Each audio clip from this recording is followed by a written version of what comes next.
네, 뭐 악플을 어떻게 처벌하느냐에 관련돼서는 우리 형법에 몇 가지 좀 조문이 있고요. 명예훼손이라고 불리는 그러니까 형법에는 좀 형법은 장별로 나뉘어져 있어요. 그래서 보호하는 법익이 어떤 거냐에 따라서 예를 들면 문서에 관한 죄, 뭐 신용에 관한 죄 이렇게 나눠져 있는데 명예에 관련된 죄에 이제 명예훼손죄 형법 제 307조 명예훼손죄가 있고요. 그 다음에 이제 모욕죄 형법 제 310조를 통해서 처벌할 수 있고요. 다만 이게 왜 이렇게 이제 처벌되는 사례가 잘 안 보이느냐? 그거는 명예훼손죄든 친고죄든 피해자가 처벌을 하고 싶지 않다라고 의사를 표시하면은 이에 대해서는 처벌을 할 수가 없는 우리나라의 법 규정 때문이고요. 이걸 우리가 흔히 이제 반의사 불벌죄 그리고 친고죄라고 부릅니다. 반의사 불벌죄라는 건 그러니까 고발이나 또는 수사 진행 자체는 할 수가 있는데 명예훼손죄가 반의사 불벌죄예요. 처벌은 할 수 있는데 그 중간에 피해자가 나는 저 사람이 처벌받지 않았으면 좋겠다라고 얘기를 하면 더 이상 수사를 진행시킬 수가 없는 죄고요. 반면에 이제 친고죄 같은 경우에는 피해자나 또는 옆에 계신 분들이 직접적으로 고소를 해줘야지만 반드시 이제 그 수사를 진행시킬 수가 있는 모욕죄가 대표적인데 그런 경우이기 때문에 둘 다 피해자가 원치 않게 되면은 실질적으로 수사를 진행할 수가 없고 근데 또 이제 연예인들 같은 경우에는 자신의 사회적 평판이 걸린 문제잖아요. 그렇다 보니까 이 고소를 본인이 직접 진행하기가 되게 힘든 거예요. 내가 이 고소를 진행을 했을 때 사람들이 나에 대해서 뭐 그런 거 가지고 고소하냐 이렇게 생각을 할까봐 고소를 하지 못하다가 결과적으로는 사법적인 도움을 받지 못하고 극단적인 선택을 하는 경우도 있다고 아까 이제 배지님께서 말씀해 주셨는데 저는 이거는 뭐 대표적으로 이제 아이유님 같은 분들이 계시죠.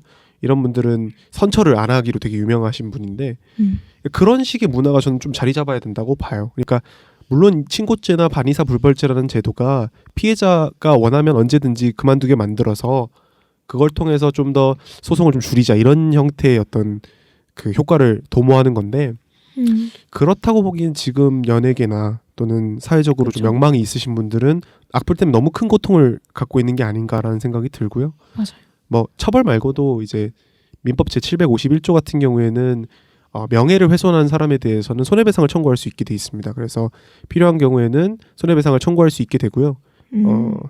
혹시나 제가 이제 악플 때문에 고소를 고민을 해봤던 입장에서 경험에서 우러나오는. 네, 그 모욕죄 같은 경우에는 악플을 본인이 알고 나신 이후에 6개월 이내에 소송을 제기를 하셔야 돼요. 그러니까 형사소송 같은 경우에는 그렇고요.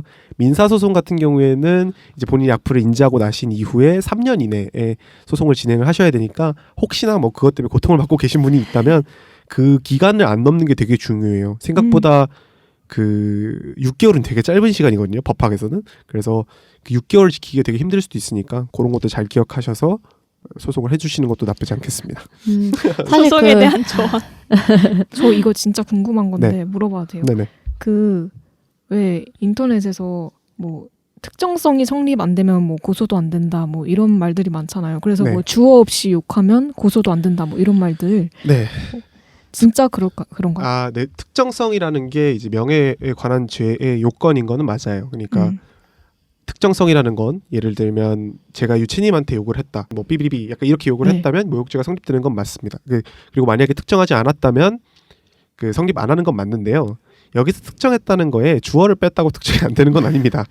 그러니까 전체적인 맥락을 고려해서 누구한테 하는 얘기인지 분명히 밝혀지면 그거에 대해서는 당연히 그 특정성이 성립됐다고 보는 거고요.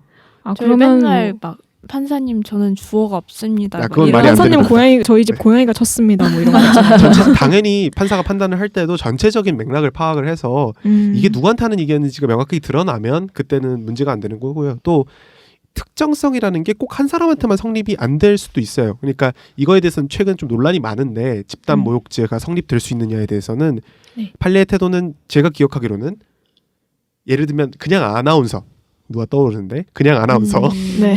그 다음에 뭐 그냥 기자 이런 식으로 욕한 거 가지고는 힘들어요. 왜냐면 너무 그쵸. 범위가 넓잖아요. 근데 예를 들면 어느 로펌에 소속되어 있는 어느 팀 아니면 우리 집구석 주댕이들 요 정도 이렇게 얘기를 하면 그건 5명 정도가 딱 누군지 특정이 되잖아요.